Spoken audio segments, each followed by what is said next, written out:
Hello student, good morning.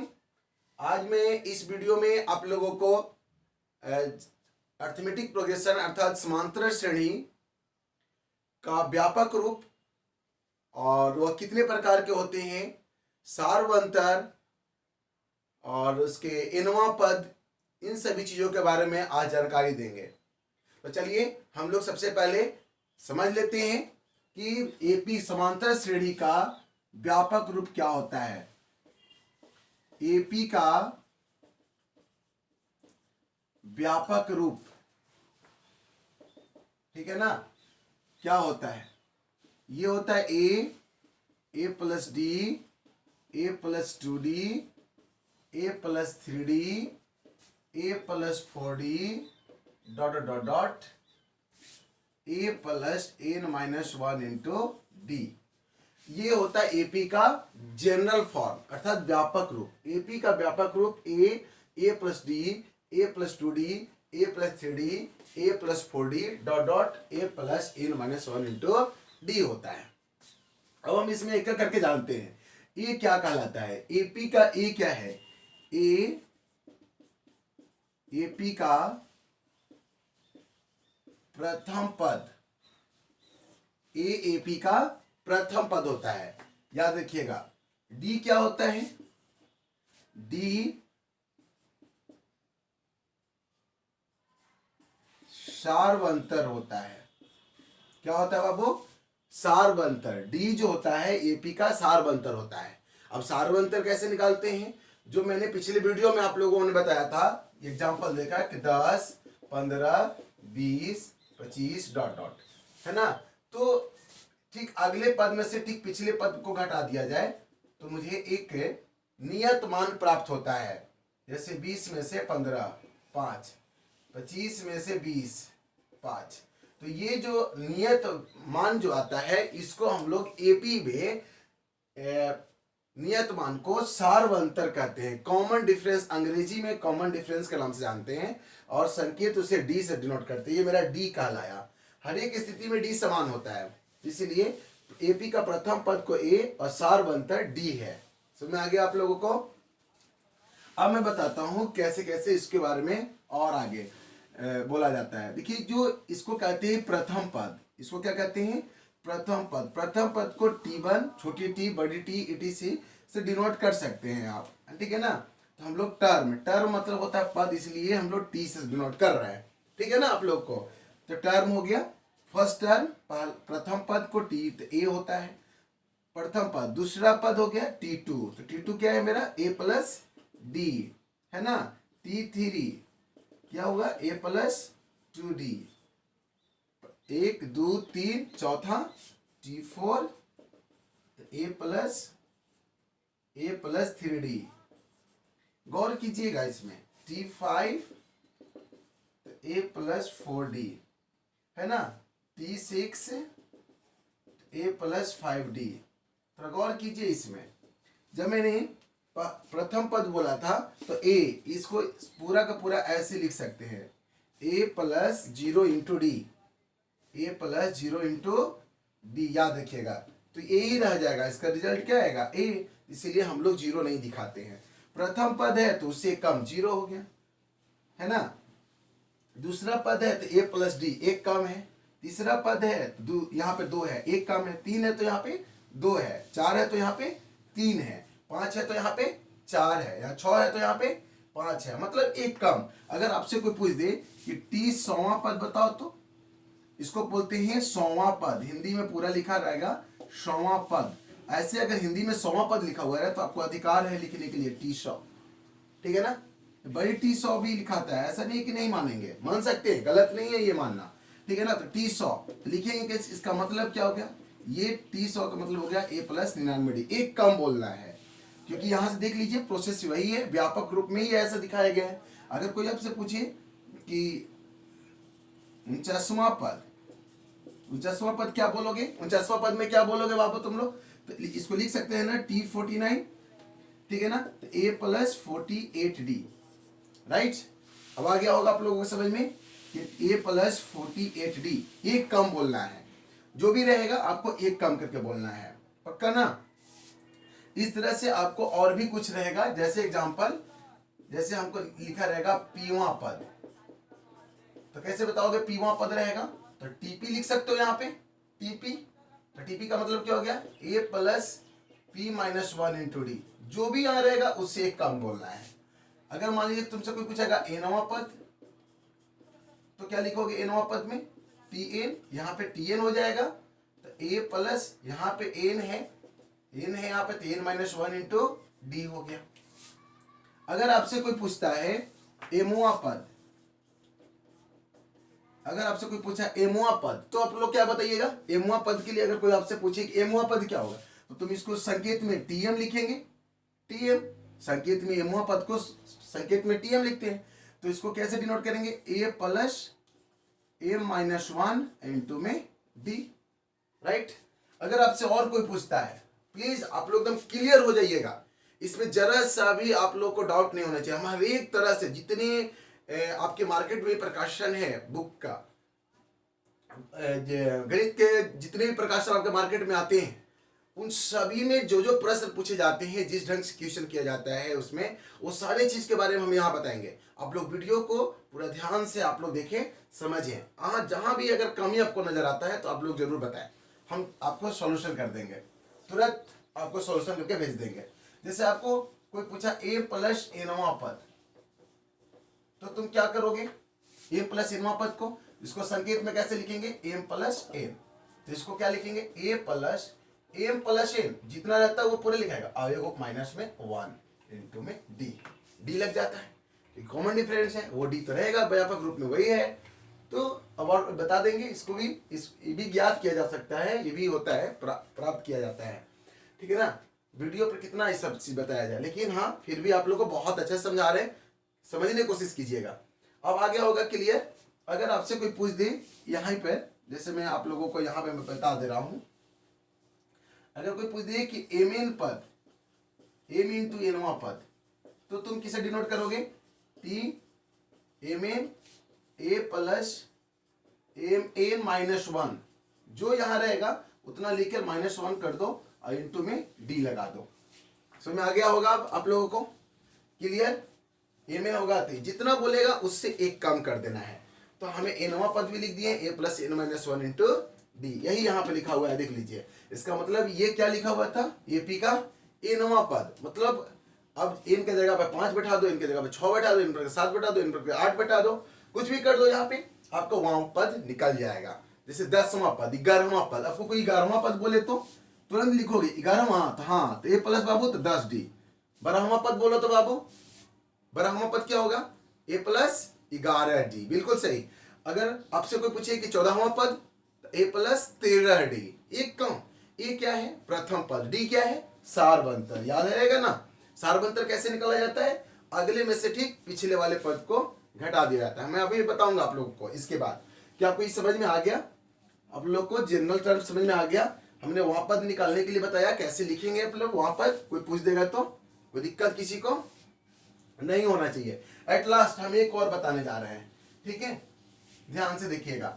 अगर आपसे कोई पूछे m plus n plus r, कितनावां पद बताओ, तो कैसे लिखोगे? कितना लिख देंगे, इसको संकेत में ऐसे लिखा जाता है, a plus m plus n plus r minus one और इंटू में डी लगा देंगे, सब में जितना रहेगा उसके में माइनस कर देना है, राइट। एवरी स्टूडेंट आ गया होगा? अगर आपसे कोई पूछ दे, अगर एक और चीज आपसे पूछ दे कि एम प्लस वनवा पद, तो क्या करोगे? यहां पे लिख सकते टी एम प्लस वनवा, यहां पे हो गया a plus m plus one, अपने मन से माइनस वन लगाना है। ये तो ये वाला पूरा लिखाया, एक अपने मन से माइनस वन, एक कम होता है, इसी कट गया तो क्या आया? A plus m d, right. Clear एकदम बिल्कुल? किसी को भी दिक्कत? आगे चलते हैं हम लोग, ठीक है ना। इसको नोट कर लीजिएगा, स्क्रीनशॉट ले लीजिए, ठीक है ना। कहीं भी अगर इसमें दिक्कत होता हो वहां पद समझने में, तो आप लोग हमें जरूर बताएं, ओके। अब हम लोग चलते हैं नेक्स्ट टॉपिक की ओर। अब तुमसे कोई पूछेगा कि ए क्या होता है, तो क्या बताइएगा आप लोग? एपी का ए क्या है? प्रथम पद, डी क्या है? सारवंतर, राइट। अब नेक्स्ट टॉपिक में हम आप लोगों को बताने जा रहे हैं कि एपी कितने प्रकार के होते हैं। अब एपी के प्रकार, एपी दो प्रकार के होते हैं। एपी कितने प्रकार के होते हैं बाबू? दो प्रकार के। पहला होता है परिमित एपी, दूसरा होता है अपरिमित एपी। एपी दो प्रकार के, एक परिमित एपी और दूसरा अपरिमित एपी। परिमित एपी में क्या होता है, इसके पदों को हम लोग गिन सकते हैं। परिमित एपी में इसके पदों को गिन सकते हैं। जैसे एपी में है 2, 4, 6, 8, 10, 12, 3, 6, 9, 12, 15 ... 48 है ना। देखिए इसमें हो गया 2, 4, 6, 8 ... A, 2A, 3A ... है ना। देखिए इसमें मैंने दो एग्जांपल दिया है, और एग्जांपल दे दें आप लोगों के लिए। 5, 10, 15, 20 ... 100। अरे ठीक है ना। तो चलिए अब मैं आपको बताता हूं परिमित एपी में इसके पदों को गिन सकते हैं। मैं बोला था कल पिछले वाले वीडियो में भी बताया था कि एपी के जो अनुक्रम में जितने भी अवयव आते हैं, जो अनुक्रम में अवयव, उसको हम लोग पद कहते हैं। तो ये पद हो गया, एक पद, दो पद, तीन पद, चार पद, 5, 6 पद। गिन लिए कि नहीं। तो जिस एपी के पदों को अगर हम गिन लेते हैं उसको हम लोग क्या बोलते हैं, बोलिए, परिमित एपी कहते हैं। क्या कहते हैं उसको? परिमित एपी। याद रखिएगा। दूसरा 3, 6, 9, 12, 15 ये तो डॉट है, डॉट के बाद में 48 है ना। मतलब किसी भी एपी का अगर अंतिमवा पद मिल जाए, किसी भी एपी का अगर अंतिमवा पद, लास्ट वाला पद मिल जाए, अंतिम पद मिल जाए, तो समझना कि उस एपी के पदों को हम गिन सकते हैं। उस एपी के पदों को हम क्या कर सकते हैं? गिन सकते हैं। जैसे देखिए इसके पदों को गिन सकते हैं क्योंकि अंतिमवा पद मुझे 100 है, मिल गया है। इस एपी का अंतिमवा पद 100 है, हम गिन सकते हैं इसमें कुल कितने पद है। लेकिन इसमें देखिए 2, 4, 6, 8 के बाद डॉट है, इसमें पता ही नहीं है कि आगे और कितने हैं, पता ही नहीं है, अंत ही नहीं है किस पे। तो हम इसके जब ये अंतिम पद भी हमको पता नहीं हो तो कह देना कि वह एपी अपरिमित एपी है। एपी है परंतु अपरिमित एपी है ना। इसमें A, 2A, 3A ... अब पता ही नहीं इसके आगे कितने पद हैं। तो ऐसे पदों, ऐसे एपी को अपरिमित एपी के नाम से जानते हैं, और इस प्रकार के एपी को हम लोग परिमित एपी के नाम से जानते हैं। एपी समझ में आ गया, एपी के प्रकार समझ में आ गया कि एपी दो प्रकार के होते हैं, एक परिमित एपी और एक अपरिमित एपी। ठीक है, अब आगे हम लोग चलते हैं। समझ में आ गया होगा। यदि इसमें भी किसी प्रकार को दिक्कत होगा तो बताना। अंतिम पद ये होता है, और आगे जाकर भी मैथ सीखेंगे तो हमको पता चल जाएगा। चलिए परिमित एपी अपरिमित एपी के बाद हम एक और टॉपिक की बात बोलेंगे आप लोगों को। इसमें जैसे ही आप जान गए कि एपी है, अगर एपी में हम आपको दे देते हैं कि एपी है, जैसे मान लीजिए कि एपी है, एपी का प्रथम पद और सार्व अंतर निकालें। एपी का प्रथम पद और सार्व अंतर निकालें। चलिए आपको एनसीईआरटी क्लासेस में ये क्वेश्चन है, हम आपको बताते जा रहे हैं, तो ध्यान से देखिएगा। हम इसमें 2-3 एग्जाम्पल भी लिख दे रहे हैं। 5, 8, 11, 14 ... है ना। AP 40, 42, 44, 46 ...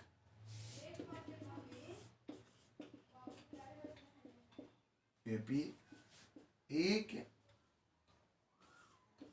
A square, 2A square, 3A square ... ठीक है ना। अब देखिए मैंने 3 एग्जाम्पल दिया है, ये तीनों एग्जाम्पल से आप लोग निकालेंगे। तो इस एपी में 5, 8, 11, 14 है, 40, 42, 44, 46 है ... है। A square, 2A square, 3A square ... है ना। तो इसमें हम लोग क्या करेंगे कि एपी का ये जहां से एपी शुरू होता है उसको हम लोग प्रथम पद कहते हैं। जहां से एपी शुरू होता है उसको क्या कहते हैं हम लोग? प्रथम पद कहते हैं। याद रखिएगा, यहां से एपी शुरू हो रहा है ना, पहला नंबर का उत्तर देख लीजिए। एपी कहां से शुरू हो रहा है? 5 से। अगर यहां से शुरू होता है एपी तो ये इस एपी का प्रथम पद 5 होगा, मतलब ए बराबर 5 हो गया, है ना। यहां से अगर एपी कहा ही जाता है कि जहां से एपी शुरू हो जाए उसे हम लोग प्रथम पद कहते हैं। अगर एपी इधर से शुरू होने के लिए कहेगा तो इधर वाले पद को प्रथम पद कहना। जैसे एक एग्जांपल देंगे ना तो उसमें भी समझ में आएगा, क्योंकि एक प्रश्न है एनसीईआरटी में कि अंतिम से 20वां पद निकालें। तो अंतिम से जब 20वां पद कहते हैं तो जो अंतिमवां पद होता है वो हमारा प्रथम पद होता है। बाद में आपको पता चल जाएगा, लेकिन अभी सीख लेते हैं। ये हमारे कौन सा है? ए मेरा 5 हो गया। डी निकालने के लिए देखते हैं, तो बोले ना कि डी निकालने का एक सूत्र होता है, मैं बता देता हूं। डी कैसे निकाला जाता है? T2 माइनस T1, मतलब अगले पद में से ठीक उसके पिछले पद को घटा दो। अगर आपको ऐसा नहीं होता तो T3 माइनस में T2, एक और डी निकालना चाहते हो तो T4 माइनस में T3, मतलब अगले पद में से ठीक पिछले पद को घटा दो, या इसमें से इसको घटा दो, इसमें से इसको घटा दो। ऐसा नहीं कि 14 में से 8 घटा दीजिएगा, नहीं, गलत बात। 14 में से ठीक उसके पीछे वाले पद को घटाना है। 14 में से 11 को घटा दो, अगर इसमें से घटाना है तो रिजल्ट एक ही आएगा, डी वही निकलेगा। तो सार्वंतर निकालना है तो ठीक इसी में से इसको घटा दिए, 8 में से 5 गया, ठीक मेरा आंसर हो गया। ठीक है, ये सार्वंतर निकालने का तरीका है। सार्वंतर को किसी संकेत पर सूचित करते हैं? डी से सूचित करते हैं। आगे आप लोगों को, चलिए इस एपी में प्रथम पद क्या है? इस एपी में प्रथम पद मेरा 40 हुआ, क्योंकि एपी जहां से शुरू होता है उसे हम लोग प्रथम पद कहते हैं। एपी कहां से शुरू हो रहा है? यहां से, इसलिए ए कितना हो गया? 40। डी निकालने के लिए कैसे निकालेंगे? इसमें से इसको घटाएंगे, 42 में 40 घटा दो तो 2। अगर आपको मन करता है कि नहीं इसमें से इसको नहीं घटाएंगे, हम इसमें से इसको घटाएंगे तो भी 2 ही आएगा। देखो 44 में से 42 जाएगा, 2 बचेगा। ये भी आंसर आ गया। फिर तीसरा नंबर क्या है? ये भी एपी में है ना। तो इसका प्रथम पद क्या हो गया? प्रथम पद क्या है इसका? ए स्क्वायर। प्रथम पद क्या है हमारा? ए स्क्वायर है। जहां से भी शुरू होता है इसको प्रथम पद कहते हैं, है ना। डी क्या होगा इसका? इसमें से इसको घटा दो या इसमें से इसको घटा दो, कोई भी करो। 2a स्क्वायर में से a स्क्वायर घटा दो, 2a स्क्वायर में से a स्क्वायर को घटा दो, 2 में से 1 स्क्वायर जाएगा तो 1 a स्क्वायर बचा। Right, clear? मैंने एग्जांपल दिया आप लोगों को, तो क्या समझे? किसी एपी का प्रथम पद और सार्वंतर कैसे निकालते हैं? किसी एपी का प्रथम पद वो होता है जहां से एपी शुरू होता है उसे हम लोग प्रथम पद कहते हैं, और सार्वंतर उसके अगले वाले पद में से किसी एक पद में से ठीक पिछले वाले पद को क्या कर दिया जाता है? घटा दिया जाता है। मैंने घटाकर आपको 3 एग्जांपल दिया, और एग्जांपल देते हैं, आप लोग का क्लियर हो जाएगा।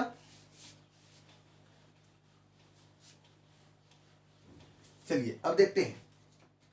जैसे एक और एपी मैंने लिखा है 5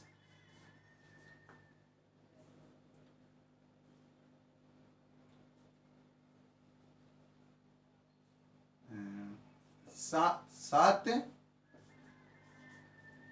9 11 13 15 बस। ठीक है, तो इसका प्रथम पद बताओ तो क्या होगा? ए बराबर कितना हो गया? 5। डी बराबर कितना हो गया? ठीक, इसमें से इसको घटा दीजिए, 7 में से 5 गया 2। आ गया, प्रथम पद भी मिल गया और सार्वंतर मिल गया।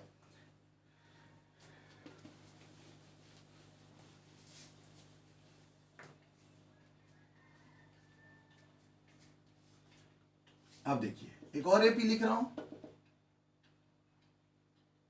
2 5/2 3 7/2 डॉट डॉट। इसमें प्रथम पद कौन है? इसमें प्रथम पद हमारा 2 हुआ, क्योंकि एपी यहां शुरू हो रहा है।